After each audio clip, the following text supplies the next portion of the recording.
चलिए दोस्तों, एक बार आपका फिर से स्वागत है मेरे channel topper by Sanjeev Kumar. अभी लास्ट लेक्चर में हमने रिकॉन्स्टिट्यूशन ऑफ पार्टनरशिप के बारे में पढ़ा कि अगर एग्जिस्टिंग पार्टनर आपस में अपने शेयर चेंज करते हैं, प्रॉफिट शेयरिंग रेशो को चेंज करते हैं, तो उस कंडीशन में शेयर्स को जो भी वो रेशो चेंज कर रहे हैं उसके अंदर अगर एक पार्टनर गेन कर रहा है, दूसरा सेक्रीफाइस कर रहा है, तो जो भी वो चेंज आ रहा है उस चेंज को हम गुडविल के थ्रू कंपनसेट करते हैं। यानी उस दिन गुडविल कैलकुलेट करते हैं कितनी है हमारी, और गुडविल का जो भी वैल्यूएशन आता है उस वैल्यूएशन के बेस पर वो लोग शेयर्स को आपस में सेल परचेज करते हैं। तो आज का हमारा जो टॉपिक है वो गुडविल से ही रिलेटेड है। गुडविल पार्टनरशिप अकाउंटिंग में एक बहुत ही वाइटल रोल प्ले करता है और आपको जितने भी आगे चैप्टर पढ़ने को मिलेंगे उन सभी चैप्टर्स में आपको गुडविल के बारे में कंटेंट मिलेंगे। गुडविल का वैल्यूएशन, इवन गुडविल का ट्रीटमेंट, वो सभी आपको देखने को मिलेगा। तो चलिए स्टार्ट करते हैं। गुडविल एक इम्पॉर्टेंट टॉपिक।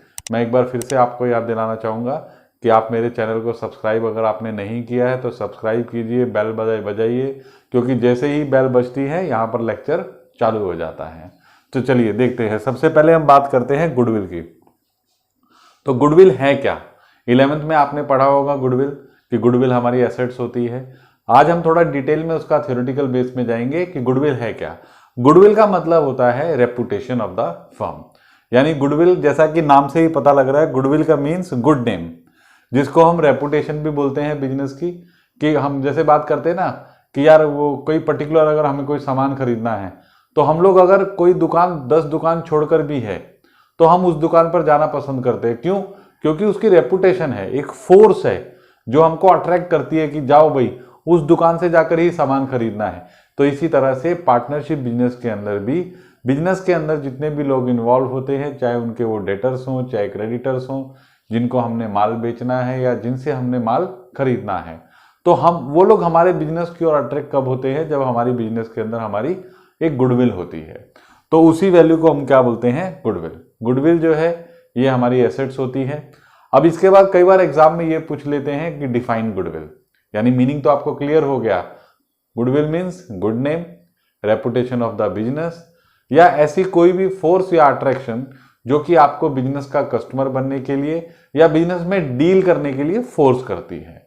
इसके बाद अगर हम डेफिनेशन की बात करें तो डेफिनेशन में मैंने आपको पहले भी बताया है कि आपको एकदम कंसाइज होकर वही लिखना है जो बुक में लिखा हुआ है। डिफाइन करने का मतलब है जो किसी और ने डिफाइन किया, आप उसको अल्टर नहीं कर सकते। तो गुडविल का मतलब है, goodwill is generally used to denote the benefit arising from connection and reputation and it has been defined by the Lord Lindley. तो अगर एग्जाम में आता है तो ये डेफिनेशन, या आपकी बुक में अगर कोई और डेफिनेशन है जो आपको इजी लगे उसको आप याद कर लीजिए, रट लीजिए। ठीक है। इसके बाद नेक्स्ट आता है, ये तो आपका रहा डेफिनेशन। तो जब हम गुडविल को अपनी बुक्स में ट्रीट करते हैं तो गुडविल का नेचर क्या है, यानी हम उसके नेचर की बात करें तो गुडविल, याद रखिएगा कि गुडविल जो है it is our intangible assets but not fictitious. आपने 11th क्लास में पढ़ा होगा इंटेंजिबल असेट्स के बारे में और फिक्टिशियस असेट्स के बारे में। तो दिखने में दोनों एक जैसी ही लगती हैं, लेकिन गुडविल के बारे में आप ध्यान रखिए, गुडविल का नेचर है कि goodwill is our intangible assets. Intangible assets का मतलब है कि जिसको ना तो आप देख सकते हैं और ना ही टच कर सकते हैं, बट लेकिन क्योंकि ये इंटेंजिबल है, इसको आप देख नहीं सकते, टच नहीं कर सकते, लेकिन इसका एक नेचर है कि आप अपनी गुडविल को सेल कर सकते हैं। यानी आप अपना रेपुटेशन, आपका जो फेम है उसको एनकैश कर सकते हैं। तो इसीलिए हम गुडविल को हमेशा क्या बोलते हैं? Intangible assets. फिक्टिशियस नहीं बोलते, क्योंकि फिक्टिशियस का मतलब होता है कि जिसकी कोई वैल्यू ही ना हो। फिक्टिशियस का मतलब है जिसकी कोई वैल्यू ही ना हो। और साथ में अगर हम इसके बाद टाइप ऑफ गुडविल की बात करें कि गुडविल कितने टाइप की हमको देखने को मिलती है बिजनेस के अंदर, तो गुडविल के टाइप की अगर हम बात करें तो आपको पार्टनरशिप अकाउंटिंग या इन जनरल भी अगर हम बात करें तो किसी भी बिजनेस के अंदर गुडविल 2 तरह की रहेगी। नंबर 1 परचेज गुडविल और नंबर 2 आती है सेल्फ जनरेटेड गुडविल। अब दोनों में डिफरेंस क्या है, कैसे उनको आइडेंटिफाई करेंगे कि जो गुडविल आपके बुक्स में दिख रही है वो आपकी परचेज गुडविल है या सेल्फ जनरेटेड गुडविल है? तो याद रखिए, परचेज गुडविल का मतलब होता है कि जब हम किसी का बिजनेस टेक ओवर करते हैं तो उस कंडीशन में बिजनेस की जो टोटल असेट्स हैं और हमने लाइबिलिटीज को एक्वायर किया, तो बिजनेस जिसने हमको सेल किया है उसको देने वाला कंसिडरेशन, उसको हम जो भी कंसिडरेशन पे कर रहे हैं, अगर वो नेट वैल्यू ऑफ असेट्स से ज्यादा है तो इसका मतलब we are paying for the reputation of the business. जैसे फॉर एग्जांपल अगर हम किसी बिजनेस को टेक ओवर करते हैं और बिजनेस की नेट असेट्स जो है या टोटल असेट्स जो है मान लीजिए 1 करोड़ है और बिजनेस की लाइबिलिटीज को भी हमने टेक ओवर किया, क्यों? क्योंकि पूरा बिजनेस ही परचेज कर रहे हैं हम एज इट इज, और उस बिजनेस के अंदर अगर मान लीजिए 40 लाख की लाइबिलिटीज हैं तो इसका मतलब net value of the assets कितना आ गया? 60 लाख। बट हमारा एग्रीमेंट हुआ कि हम बिजनेसमैन को 75 लाख रुपीज पे करेंगे, तो उस कंडीशन में इसका मतलब 15 लाख रुपए जो हम एक्स्ट्रा पे कर रहे हैं, we are paying for the goodwill. तो इसी गुडविल को हम बोलते हैं परचेज गुडविल। तो इसकी एक खासियत है कि जब हम इसको परचेज कर रहे हैं तो it can be shown in the books of account, और उसको हम अपनी बुक्स के अंदर एज एन असेट्स अपनी बैलेंस शीट में दिखा सकते हैं। और साथ ही साथ क्योंकि हमने ये परचेज की हुई है तो इस गुडविल को हम धीरे धीरे अमोर्टाइज भी कर सकते हैं, धीरे धीरे ईयर बाय ईयर जैसे भी उसकी इकोनॉमिकल यूजफुल लाइफ होगी उसके हिसाब से उसको राइट ऑफ भी कर सकते हैं। इसके बाद नेक्स्ट हम बात करते हैं सेल्फ जनरेटेड गुडविल की। तो जो हमारी सेल्फ जनरेटेड गुडविल होती है इसको हम इंटरनली जनरेट करते हैं। अब क्योंकि हमने इसको इंटरनली जनरेट किया है, इसका मार्केट से कोई वैल्यूएशन नहीं है, तो इसीलिए इसकी जो है ट्रू वैल्यू को डिटरमाइन करना बहुत डिफिकल्ट टास्क है। क्योंकि इसकी ट्रू वैल्यू को डिटरमाइन नहीं कर सकते तो एज पर अकाउंटिंग स्टैंडर्ड्स, कुछ अकाउंटिंग स्टैंडर्ड पहले से ही प्री डिफाइंड है, उनको हमें फॉलो करना पड़ता है जब हम अकाउंटिंग करते हैं। तो as per accounting standard 26 it should not be recorded in the books. क्यों? क्योंकि ये गुडविल जो है सेल्फ जनरेटेड, इसका ट्रू वैल्यू आप डिटरमाइन नहीं कर सकते, तो इसीलिए इसको बुक्स में रिकॉर्ड करना भी कहीं ना कहीं गलत है। इसके बाद अभी हमने मीनिंग, डेफिनेशन, नेचर और टाइप अगर स्टडी किया तो इसके बाद हम बात करते हैं कि हम गुडविल का कुछ और कैरेक्टरिस्टिक हैं जिसके बेस पर गुडविल को हम पहचान सके कि हाँ भाई ये फर्म की गुडविल है। तो याद रखिए, पहला उसका जो साइलेंट फीचर है, आप 3 एक फीचर मैं आपको बताऊंगा जिससे कि आप गुडविल को आप डिफाइन कर सकते हैं, गुडविल के बारे में लिख सकते हैं, पहचान सकते हैं उसको। पहला उसका फीचर है इंटेंजिबल असेट्स। ठीक, यानी ये एक बिजनेस की क्या है? एक इंटेंजिबल असेट्स है। इंटेंजिबल असेट्स के बारे में पहले भी मैं बता चुका हूं। इसके अंदर लेकिन कोई भी किसी भी तरह का नॉर्मल जो है वेयर एंड टेयर नहीं होता और नॉट सब्जेक्ट टू डेप्रिसिएशन, यानी गुडविल को आप डेप्रिसिएट नहीं कर सकते। इसके बाद गुडविल का एक अपना वैल्यूएशन होता है, ये वैल्यूएबल एसेट्स होती है बिजनेस की। और सबसे लास्ट में, अगर किसी फर्म के पास गुडविल है तो ये गुडविल का जो फैक्टर है, ये गुडविल का फैक्टर फर्म को प्रॉफिट अर्न करने में हेल्प करता है। यानी जिसकी जितनी ज्यादा गुडविल होगी उतनी ही उसके प्रॉफिट्स होंगे, उतनी ही उसकी टर्नओवर होगी। नॉर्मली भी आप सोच लीजिए कि कई बार क्या होता है कि हमको कोई कमोडिटी परचेज करनी है और अगर मान लीजिए कि वो कमोडिटी हमको हमारे बाजू वाली दुकान पे भी मिल जाती है, बट फिर भी क्या होता है कि कई बार हम कुछ ऐसे फैक्टर्स होते हैं कि जिसकी वजह से क्या है कि उस आइटम को, उस कमोडिटी को परचेज करने के लिए अपने घर से भी 2 किलोमीटर दूर जाकर जाते हैं। क्यों? कि भाई वहां से लाएंगे। इसका मतलब क्या है कि उस बिजनेसमैन की, उस दुकानदार की अपनी एक गुडविल है, तो उस गुडविल की वजह से वो फोर्स है जो हमको अट्रैक्ट करती है कि भाई अपना घर यहां से छोड़कर 2 किलोमीटर दूर जाकर कमोडिटी हमको लेकर आनी है।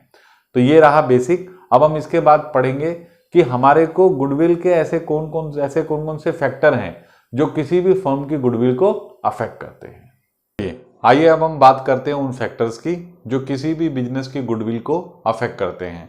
तो देखिए, अफेक्ट करने का मतलब है कि वो कौन कौन से रीजन हैं जिसकी वजह से हो सकता है कि किसी एक फर्म की गुडविल दूसरी फर्म की गुडविल से कम या ज़्यादा हो सकती है।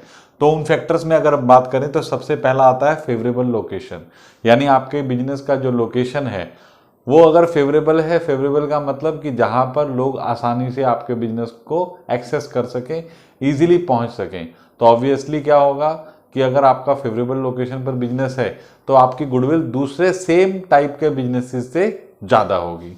इसके बाद efficiency of management, efficiency of management का मतलब कि जिस मैनेजमेंट के साथ में आप काम कर रहे हैं, आपके बिजनेस से लिंक्ड जो भी मैनेजमेंट आपके साथ काम कर रहा है, अगर वो मैनेजमेंट एफिशिएंट है तो ऑब्वियसली उनकी जो डिसीजन मेकिंग है दूसरे बिजनेस के कंपैरेटिवली ज़्यादा अच्छी होगी, जिसकी वजह से हमारे अर्निंग प्रॉफिट्स ज़्यादा होंगे, और प्रॉफिट अर्निंग ज़्यादा होगी तो ऑब्वियसली हमारी गुडविल दूसरे बिजनेस के कंपैरेटिवली ज़्यादा अच्छी होगी।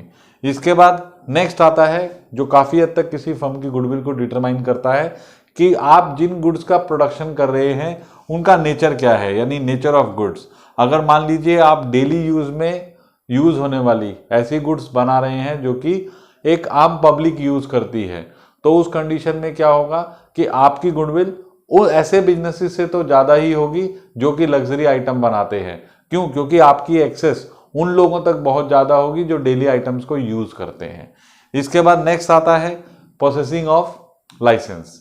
कई बार क्या है कि कुछ बिजनेसेस के पास, जैसे अगर मैं बात करूं इंपोर्ट लाइसेंस की, तो उनके पास क्या है कि बाहर से यानी फॉरेन कंट्री से, अब्रोड से कुछ गुड्स को इंपोर्ट करने का लाइसेंस उनके पास होता है, जिसकी वजह से क्या है कि उनके पास उनके बिजनेस के अंदर रॉ मटेरियल से रिलेटेड कोई भी कमी नहीं आती, यानी कभी भी उनके पास रॉ मटेरियल कम नहीं पड़ता। क्यों? क्योंकि वो अपने इंपोर्ट लाइसेंसेस को यूज़ कर अगर मान लीजिए कि रॉ मटेरियल अवेलेबल नहीं है तो बाहर की कंट्रीज से भी मंगा सकते हैं। तो उससे क्या होगा, उनका प्रोडक्शन स्मूथ रहेगा, टर्नओवर अच्छी रहेगी और गुडविल ऑब्वियसली दूसरी एंटरप्राइजेस के कंपैरेटिवली ज़्यादा होगी। इसके बाद नेक्स्ट जो पहले भी हम डिस्कस कर चुके हैं, एफिशिएंसी ऑफ मैनेजमेंट से ही लिंक है ट्रेंड ऑफ प्रॉफिट्स, यानी आपके बिजनेस के प्रॉफिट्स के ट्रेंड्स क्या हैं। आपका प्रॉफिट अगर इंक्रीजिंग ग्राफ है, यानी आपका जो प्रॉफिट का ग्राफ है अगर वो इंक्रीजिंग साइड में है, तो आपका जो गुडविल है दूसरी फर्म की गुडविल के कंपैरेटिवली आपकी गुडविल ज़्यादा होगी। इसके बाद मोनोपोलिस्टिक कंडीशन आप लोगों को मालूम ही है कि यानी अगर आपका बिजनेस जो आप कर रहे हैं एक ऐसे टाइप का बिजनेस है जिसमें दूसरी फर्म बिजनेस नहीं कर पा रही, आप ऐसे प्रोडक्ट बना रहे हैं जो कि दूसरी फर्म नहीं बना पाती, अगर आपकी बिजनेस के अंदर किसी भी तरह की कोई मोनोपोली है तो आपकी गुडविल दूसरे बिजनेस के मुकाबले हमेशा ज़्यादा होगी। इसके बाद नेक्स्ट आता है रिस्क इन्वॉल्वमेंट का मतलब है कि अगर आपका बिजनेस किसी वजह से किसी रिस्क में है तो आपकी बिजनेस की गुडविल क्या होगा, कंपैरेटिवली कम होगी। अगर आपके बिजनेस में किसी तरह का कोई रिस्क नहीं है, स्मूथ बिजनेस है, तो यानी लेस रिस्क मोर goodwill, more risk less goodwill, ये अपोजिट रिलेशन है गुडविल का रिस्क के साथ में। इसके बाद इंडस्ट्रियल रिलेशन, अगर हम इंडस्ट्रियल रिलेशन की बात करें तो इंडस्ट्रियल रिलेशन के अंदर क्या होता है, इंडस्ट्रीज के एक दूसरे के साथ रिलेशन भी हम काउंट कर सकते हैं, और इसके अलावा लेबर और मैनेजमेंट के जो रिलेशंस हैं उनको भी हम काउंट कर सकते हैं इसके अंदर। तो इंडस्ट्रियल रिलेशन अगर आपके अच्छे हैं तो मार्केट में आपका नाम होगा, रेपुटेशन होगा, आपकी गुडविल कंपैरेटिवली दूसरी इंडस्ट्रीज से ज़्यादा अच्छी होगी। इसके बाद नेक्स्ट आता है CSR एक्टिविटीज़। CSR एक्टिविटी जो है इसका मतलब है कॉरपोरेट सोशल रिस्पॉन्सिबिलिटीज़। हमारी इंडियन गवर्नमेंट ने क्या किया हुआ है कि जितने भी बिजनेस हैं उन लोगों को बिजनेस करने के बदले में जो इन्वायरमेंट उन्होंने प्रोवाइड किया है बिजनेस करने का, तो जो गवर्नमेंट जो आपको एनवायरनमेंट दे रही है बिजनेस करने के लिए, तो गवर्नमेंट चाहती है कि आप कुछ जो है सोसाइटी के वेलफेयर के लिए भी काम करते रहें। अगर आपकी CSR एक्टिविटी यानी ऐसी एक्टिविटीज़ के अंदर आप एनवायरनमेंट को लेकर, एम्प्लॉयमेंट को लेकर, पॉवर्टी को लेकर कोई ना कोई प्रोजेक्ट करते हैं, कुछ ना कुछ वर्क करते हैं जिससे सोसाइटी का भला हो, तो ऑब्वियसली आपकी गुडविल दूसरी ऐसी फर्म जो कम एक्टिविटीज़ करती हैं इस तरह की, उनसे हमेशा ज़्यादा होगी। तो ये सब वो फैक्टर हैं जो किसी भी फर्म की गुडविल कम है या ज़्यादा है उसको डिटरमाइन करते हैं। इसके बाद अब ये आता है कि पार्टनरशिप फर्म, जो कि हम पढ़ रहे हैं मेनली, कि पार्टनरशिप फर्म के अंदर गुडविल का वैल्यूएशन करने की जरूरत क्यों होती है। अभी एक फैक्टर तो हम लास्ट लेक्चर में पढ़ ही चुके हैं कि जब भी पार्टनर्स की प्रॉफिट शेयरिंग रेशियो चेंज होती है एग्जिस्टिंग पार्टनर की, तो हमें गुडविल को वैल्यूएट करना पड़ता है। तो याद रखिए, सिर्फ एग्जिस्टिंग पार्टनर की change in profit sharing ratio ही नहीं, जब भी किसी रीजन से आपके प्रॉफिट शेयरिंग रेशियो चेंज होती है पार्टनर्स की, तो उस कंडीशन में हमें गुडविल को वैल्यूएट करना पड़ता है। तो वो कौन कौन से रीजन हो सकते हैं? पहला तो म्यूचुअल एग्रीमेंट, मतलब change in profit sharing ratio of existing partner. Number 2, admission of A partner, यानी जब आप किसी नए पार्टनर को एडमिट कर रहे हैं। इसके अलावा रिटायरमेंट या डेथ ऑफ ए पार्टनर। उसके बाद amalgamation of two partnership firm, अगर दो पार्टनरशिप फर्म को आप आपस में जोड़ रहे हैं तो उस कंडीशन में भी क्या होगा, प्रॉफिट शेयरिंग रेशियो चेंज होगी। और जब भी प्रॉफिट शेयरिंग रेशियो चेंज होगी तो उस कंडीशन में कुछ पार्टनर गेन करेंगे, कुछ सेक्रीफाइस करेंगे। तो उस कंडीशन में गुडविल एक फैक्टर रहेगा जिसके बेस पर वो एक दूसरे को कुछ कंपनसेशन अमाउंट पे करेंगे।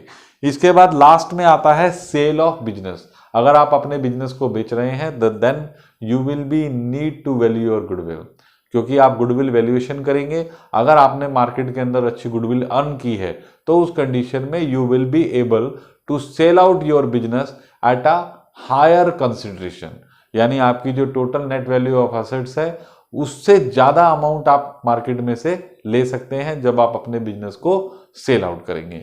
तो these were about the goodwill and उससे रिलेटेड कॉन्सेप्ट्स क्या थे।